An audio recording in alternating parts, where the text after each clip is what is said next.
The next, Bismillah ar-Rahman ar-Rahim, Alhamdulillah, Salatu Wassalamu ala Rasulullah. I think it is the fourth episode of our speech about the Aql.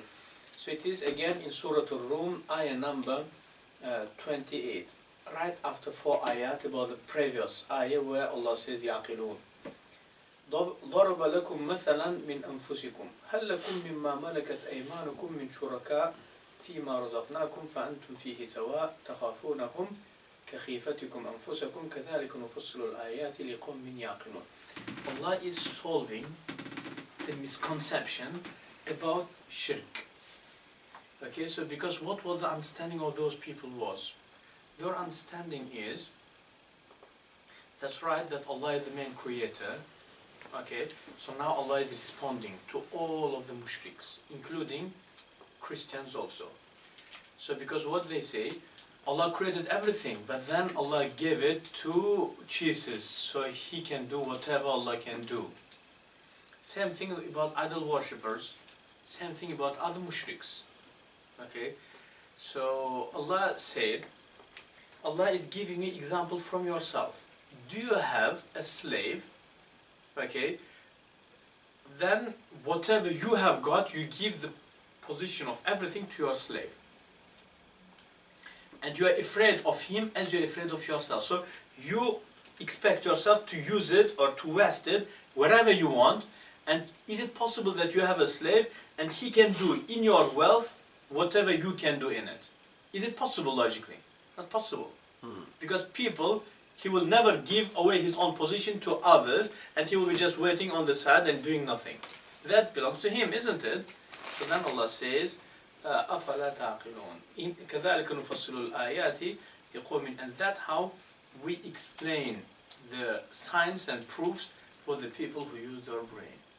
Means, so if you do not do it, so then why do you attribute it to God? So God created everything and then He just stepped aside and gave it to the idols or to Jesus or to whatever you name, and He's just waiting, okay, and then creatures are controlling everything. Is it possible? Of course not. Means just nothing. And that is only sensible for the people who use the brain. The next is Surah Yasin, ayah number 68, 69 and 70. وَمَنْ نُعَمِّرْهُ نُنَكِّسْهُ فِي الْخَلْقِ أَفَلَا يَعْقِلُونَ. So obviously some group of, I don't know if it is Sabab al-Nuzul, I don't know if it's authentic or not. So some group of young people came to Rasulullah saying, Ya Rasulullah, Ya Abul Qasim, actually we know that you are a prophet, but please, we will believe you and will follow you, but right now we are youth, young people, who want to enjoy life. And just towards the end we'll come and we'll follow, or otherwise we know that you are right. So then Allah responded to them saying, وَمَنْ نُعَمِّرْهُ, and anyone that would give a life, extend his life, نُنَكِّسْهُ فِي الْخَلْقِ, who just return his like a physical potentiality to the childhood as he used to be before. So disabled, impotent. أَفَلَا يَعْقِلُونَ, don't you use your brain? Because what they said, we're going to accept you and follow you, but towards the end of our life. So Allah is saying, when you will be just impotent and disabled, will you follow it then? Do you understand? Allah says, أَفَلَا يَعْقِلُونَ, don't they use their brain? Okay? And then Allah carries on, وَمَا عَلَّمْنَاهُ الشَّعْرَ وَمَا يَنْبَغِي لَهُ, and we did not teach him a poem, and poem is not accurate for him, is not appropriate for him, for the Prophet. إِنْ هُوَ إِلَّا ذِكْرٌ وَقُرْآنٌ مُبِينٌ, and this is only the reminder and the recitation, obvious recitation, clarifying recitation. لِيُنذِرَ مَنْ كَانَ حَيًّا, to warn the people who have got life, means life heard, وَيَحِقَّ الْقَوْلُ عَلَى الْكَافِرِينَ, and just to clarify the statement for the disbelievers. So for example, a punishment will be not for no reason. So here is the thing, so just let it to be set up. The next one is Surah Al-Zumar, ayah number 42, 43, 44. Allahu yatawaffa al-anfusa hina mawtiha wallati lam tamut fi manamiha. Allah takes the lives, Allah takes the ruh, souls, spirits, um, while people are asleep, وَالَّتِي لَمْ while people are dead. So in the death, okay, Allah will take completely the spirit, the ruh.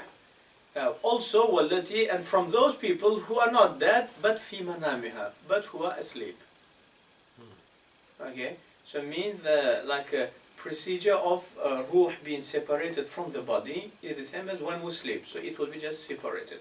So in terms of where exactly the ruh, we don't have the accurate answer, but Imam Ghazali radiallahu anhu says that it is not in the body. It is wherever it is, but it has got some connection. Okay, when we sleep, this connection will be taken away. Okay, so as you know, there is hadith in Bukhari in which it says, Al-arwahu junudun mujannada, means the spirits, the ruhs, are standing as soldiers. So wherever in its own world. So now your ruh is not in here and your ruh is not there, but my ruh is wherever it is standing as a soldiers. Okay. فَمَا تَعَارَفَ مِنْهَا ائْتَلَفَ وَمَا تَنَاكَرَ مِنْهَا اخْتَلَفَ, means, and any souls that will recognize each other there on like how it's standing. Okay, so the owners of these souls here, they will be friends. And any ruhs which will not recognize each other there, they will not get good relationship even in here. So for example, sometimes you meet someone, you don't know anything about him, but in your heart just you don't like him. What's the reason? So obviously your ruh actually is just not recognizing. So the place where your soul is standing as a soldier is very far from his soul. So not recognizing each other. Do you understand? Sheikh, isn't it again like other issue? So basically the people I meet is predetermined based on whose ruh is around me. So like my wife, my friends. Not in terms of meeting. So if it meets each other there, so there will be good friends here. But it's determined, right? Predetermined. So I don't have any knowledge of what's going on in that ruh. Yeah, we don't know that, yeah. But it's having effect on me. It's same as that issue of, you know, that day of, was it Miflaq? Mithaq. Mithaq, yeah. Where we don't remember. Yeah. But now. No, it is standing even now. It's not then, but even now. So even it's happening now. Now, yeah. But it's not in my control who is standing around me. Exactly, I don't have choice. Yeah. So like for example, I meet Suleiman. Yeah. It's actually because our ruh is kind of next to each other. I can understand. Yeah. But it is your right. Yes. So I didn't choose to meet Suleiman. Is it that whoever you stand next to doesn't necessarily mean that you're going to meet him? Yeah, but it means if you stand next to him, it means that actually when if you end up meeting him, which you will is be determined, friends. you will actually have a positive outlook on that person. Yeah. No, but in terms of negative, it's still there, you know. So if you are so far away from each other there, you're... Exactly. But in here, you cannot build up that relationship if you meet each other. So it's not Ashuri's so it doesn't predetermined. No, but it doesn't determine that you're gonna meet them. So you could be standing next to someone up there. It doesn't mean you're gonna meet them in this world. That's not determined. What's determined is that whether you like them or not. It's even worse. What? Isn't it? How? Because like whether I like you or not is determined by how close our ruhs were, isn't it? So okay, it's maybe whether I meet you or not. Ashuri's assembled. You see, this is what I agree with this narration. Maybe it can be understood as metaphorical. Like no, but that doesn't affect it. How?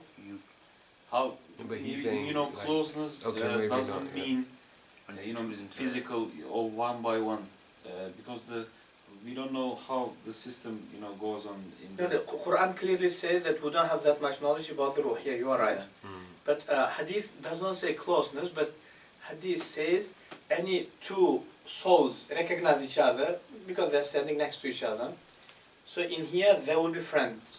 Okay, if they the same premise, then that means most things are determined, isn't it? So, for example, you were born in a wealthy family, maybe in a conservative family, you might not like people from who come into the country, so that's determined. But it's not really; it's just the fact that you're surrounded.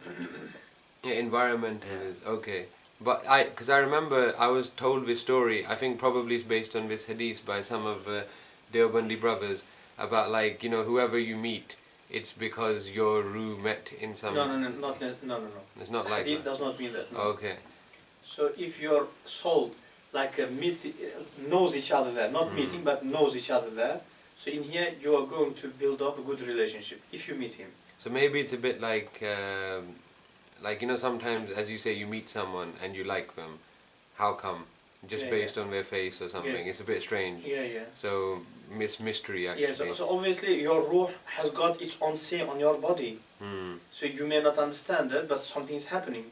So how come that you never met him, but straight away there is no barriers between you and him? Because your ruh is like your personality, isn't it? Yeah. So it quite easily could be like I meet you and I dislike you, and he'll meet you and he likes you. But you've done the same action. Yeah. But it's not conscious. It's based on something which happened somewhere far away. Yeah. So it's having influence, deterministic. Yeah. So I'm not in control of who I like. My ruh is controlling, and I'm not aware. I can't influence it. But by the way, there is one very interesting thing. Obviously, we had very short speech about the destiny, according to Maturidis and Ash'aris also. Oh yeah, it's really nice. But but that's not everything. There are some certain things, even we Maturidis believe that it has been just 100% decided before you was created. For example, the family in which you was born, that type of things, Good point, yeah. So you can't control it, yeah. Exactly. Yeah.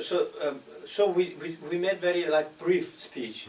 So obviously after the speech about the destiny, according to Sheikh Ibn Taymiyyah and Salafi brothers, after that, just to wrap up everything, I want to come back to just clarify everything in detail, according to Maturidis. So it makes sense, because if family is determined, why not friends? Yeah. Fair enough, yeah. No, obviously it's not determined in terms of you will be friend with him, you will meet him, but if you meet him, you will be friend. Okay, yeah. If you meet, you will dislike some things. But anyways, good point was... for example, if you, in psychology they say, in order to like someone, there must be, the extent of similarity is important. For example, I like, Brother Rehan because he's thinking like me. Yeah. You see, there are some very similarities. One thing, excellent question, but my question, so it is like a sociological and psychological thing, isn't it? Yeah. So similarity, is it discovered as soon as you see him, or is it after some conversation? After some conversation. Yeah, so but this hadith is about the first thing, as soon as you see. So love at first sight, between a boy and a girl. Yeah. So there's big argument, isn't it? Is there such thing as love at first sight? Yeah. You see some girl and you just fall in love with her, or is it just lust? So most people, romantic people, they say no. There's such a thing, you loved them from first moment you saw them, right? Yeah. So that kind of thing. So so that's supported by this hadith. Yeah. No, but again, we'll have to be very careful.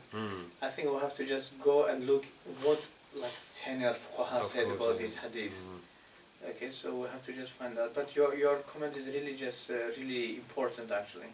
Because maybe for hadithi way it's problem. Because it's. But anyway, Ash'aris, so no problem for us. Yeah. Okay then. Okay, so الله يتوفى الأنفس حين موتها والتي لم تمت في منامها. Allah يتوفى in Arabic language, توفي in Arabic language, taking something completely. Okay, so even though if ruh is not completely in the body, but not completely disconnected also when you are alive or when you are awake. Okay, so when you die or when you sleep, completely it will be disconnected. But completely being disconnected, it does not mean, according to the majority of the Ahlul Sunnah scholars, it does not mean that there is no any connection at all. They say there is something which looks like a shadow.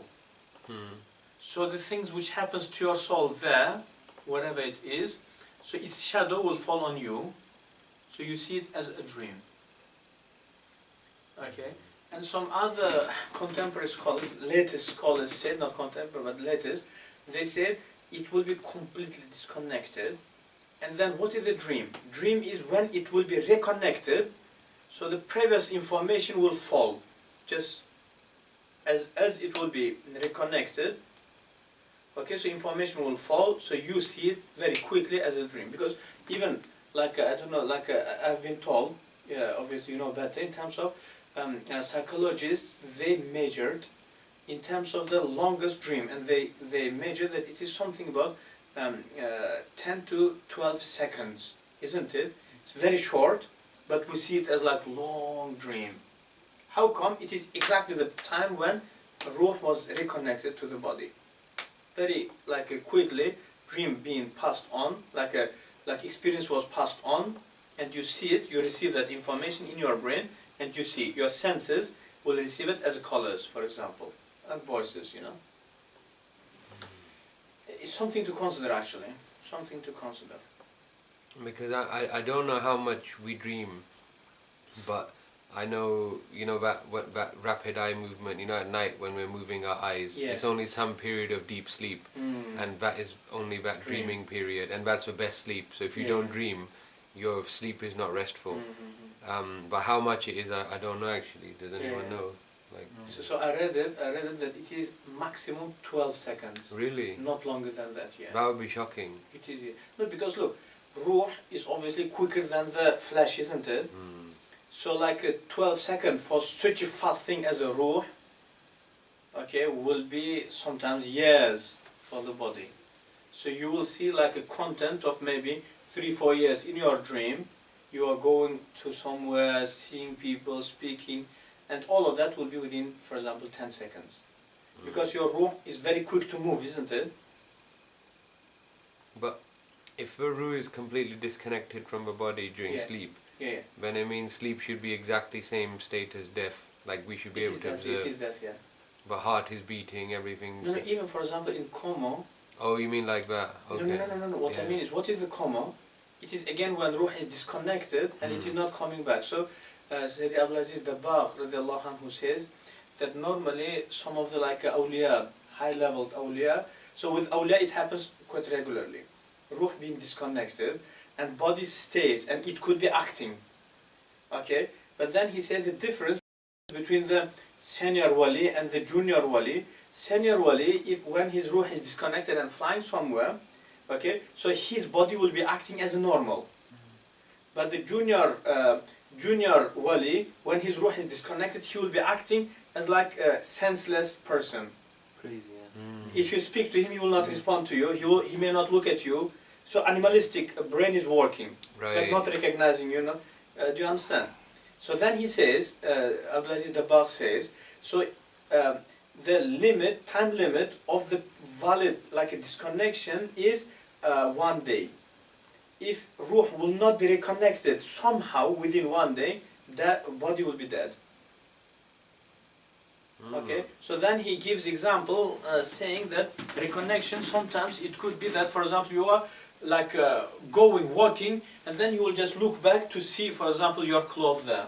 So that is also a way of reconnecting also. So it's just a long thing. For this we need maybe either strong proof from Quran and Sunnah, or experiencing. Or otherwise, how we can test it? No way of testing it, isn't it? Unless if psychologists, they create some certain type of a machine maybe, okay, detecting these type of things. That's different. Okay, so it is based on the experience of Sayyidi Abdulaziz Dabbagh, okay? One of the awliya, actually, one of the awliya of his time. So it's another thing we need to study, sort of sleep and this kind of, there's scientists to study. Farabi has spoke about arwah being connected to each other. So what does he say? He says that bodies, normally when you love someone, you want to join to him, isn't it? So he says it is not the behavior of the body. Why your body would be attached? Why? So he says it is the behavior of the soul. So Farabi and Ibn Sina, all of them, people have spoke about these type of things, you know. We need to catch it up, isn't it, with latest research and because we have some ayat and ahadith speaking about it. So for us to understand what Allah is speaking about it, let's take it from His own experts. Yeah.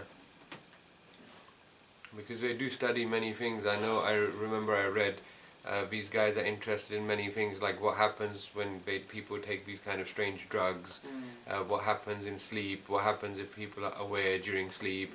Like, you know, if you're asleep and you have a glass, you break the glass and you're aware you're dreaming, can you cut off your finger? So we're testing these type of, like frontiers.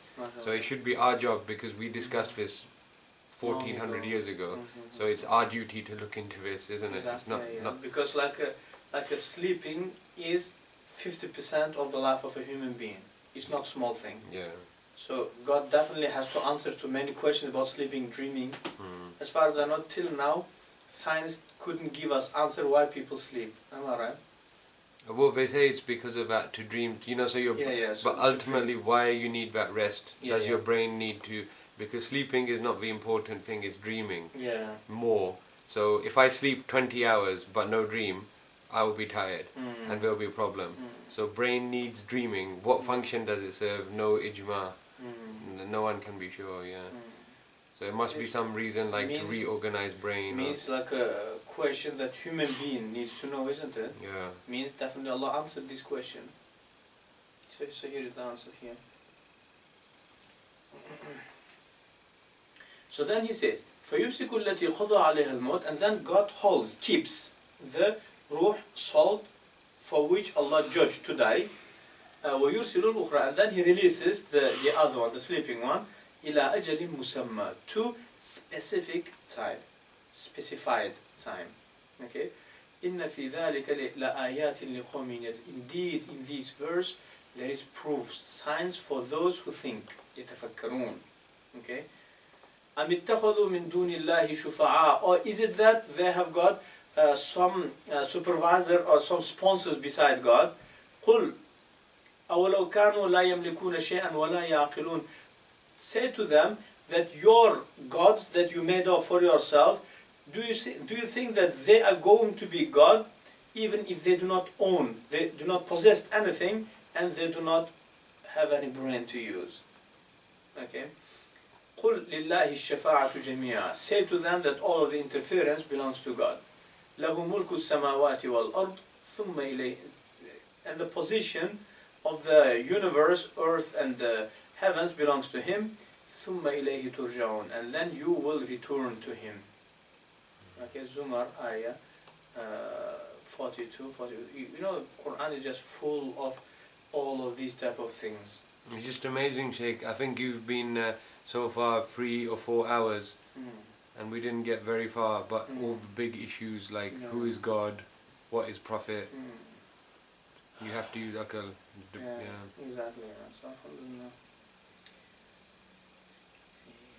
The next is Surah Al-Jathiyah. Surah Al-Jathiyah, ayah number 3, 4, 5, 6, 7, 8, 9. Obviously we're going to stop on ayah number 5. إِنَّ فِي السَّمَاوَاتِ وَالْأَرْضِ لَآيَاتٍ لِلْمُؤْمِنِينَ. Indeed, in the heavens and earth there are signs, ayat, signs for the believers.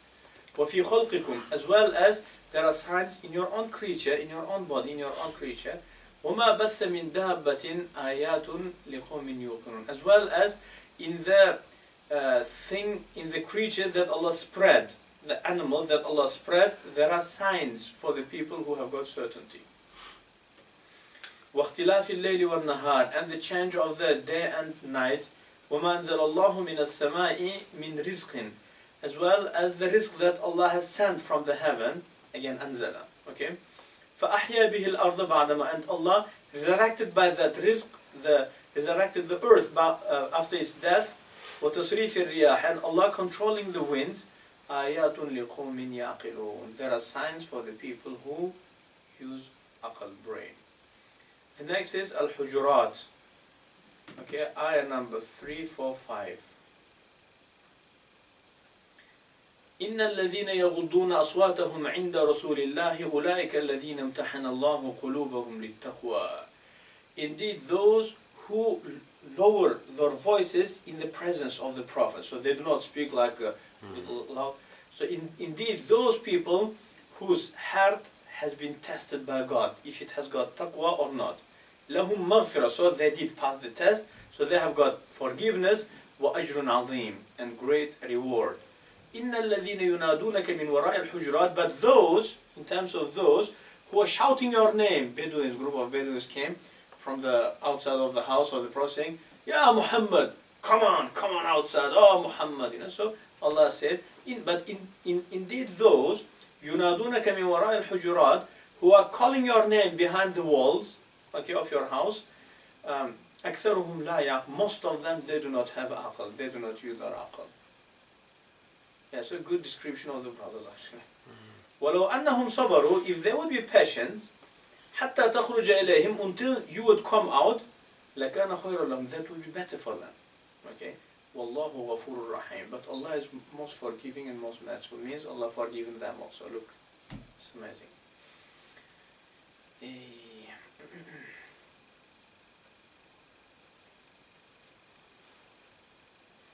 Okay, so inshallah I think for today we'll just read the last surah here. It is Surah Al-Hashr. Ayah number 11, 12, 13 and 14. Alam tara ila allazina nafaqu. Don't you look at those people who are hypocrites, okay? يقولون للذين كفروا يقولون لإخوانهم الذين كفروا من أهل الكتاب, who say to their brothers, okay, who are disbelieving amongst the people of a book. So what was the case? If you remember, they when the Rasul moved into Medina, so them like members of other religion, they prepared some certain strategy. So they, for example, they killed that Sahabi, okay, and then Rasulullah sent someone to ask for like a refunding, okay, because the Sahabi was killed. And they said, we're not paying anything, just do whatever you want. So Rasulullah said, look, we have got an agreement, and if we are not going to follow the agreement, there will be punishment. Obviously, we're not going to stay quiet. So they then hypocrites went to them saying, don't worry, okay, if he comes to fight with you, we will fight against him. Hypocrites, Abdullah ibn Ubay ibn Salul and all of them hypocrites.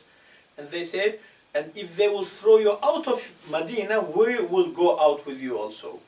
Allah is commenting on that, saying, Alam tara ila alladhina nafaqu, don't you look at the hypocrites, يقولون لإخوانهم الذين كفروا من أهل الكتاب, they're saying to their brothers, disbelieving brothers, who are the people of a book, لَإِنْ أُخْرِجْتُمْ لَنَخْرُجَنَّ مَعَكُمْ, if you will be thrown out of Medina by Muhammad, so we will go with you, don't worry, means we're with you anyway, okay? وَلَا نُطِيعُ فِيكُمْ أَحَدًا أَبَدًا, and we will not listen to anyone's order about you, okay? وَإِنْ قُوتِلْتُمْ لَنَنْصُرَنَّكُمْ, and if you will be fought against, we will support you, we will fight with you against Muhammad, okay?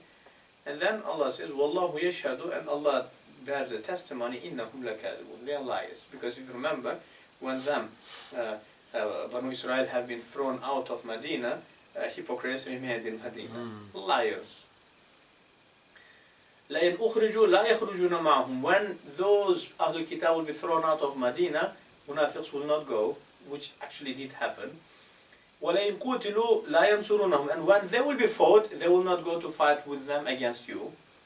وَلَئِنْ نَصَرُوهُمْ لَيُوَلُّونَ الْأَدْبَارِ, and even, let's suppose that even if they would support them, okay, they would run away, okay. ثُمَّ لَا يَنْصُرُونَ, they will not be, by themselves, they will not be then supported. لَأَنْتُمْ أَشَدُّ رَهْبَةً فِي صُدُورِهِمْ مِنَ اللَّهِ, you are more scary to them than God, hypocrites, okay. Hypocrites afraid of you, O Muhammad, okay, they afraid of you, okay, people there, Muslims, then you are more scary for them, to them, than God, okay. ذَلِكَ بِأَنَّهُمْ قَوْمٌ لَا يَفْقَهُونَ, and that is because they do not make fiqh. What's the meaning of fiqh? They do not understand. لَا يُقَاتِلُونَكُمْ جَمِيعًا, they never fight with you all together, إِلَّا مِنْ قُرَى إِلَّا فِي قُرًى مُحَصَّنَةٍ, unless if they're inside of the palaces, you know, castles, okay, or مِنْ وَرَاءِ جُدُرٍ, or they will fight with you behind the walls, backbiting, slandering, okay, cold war as they say, like sending some, like a weird message. بَأْسُهُمْ بَيْنَهُمْ شَدِيد, their enmity amongst them is very bad, they hate each other really badly. تحسبهم جميعا. You think that all of them are strong together, joined. وقلوبهم شتى, but their hearts are different to each other. They are not with each other. ذلك بأنهم قوم لا يعقلون. And that is because they do not use their brain. So not using the brain is not the like a behavior of the true Muslim. True Muslim actually uses the brain, which is very highly respected by God and Messenger. So Ibn Qayyim saying there is no any single hadith about brain authentic. Oh, so what? So many ayat, more than enough. Not big deal. It's the reaction to his Ash'aris and Maturidis, yeah, Mutakallimin. Maybe some Mu'tazila.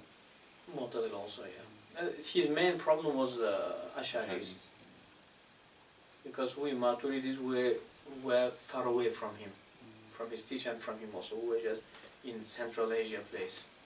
And they were in Sham, place of Ash'aris. Okay, alhamdulillah rabbil alamin.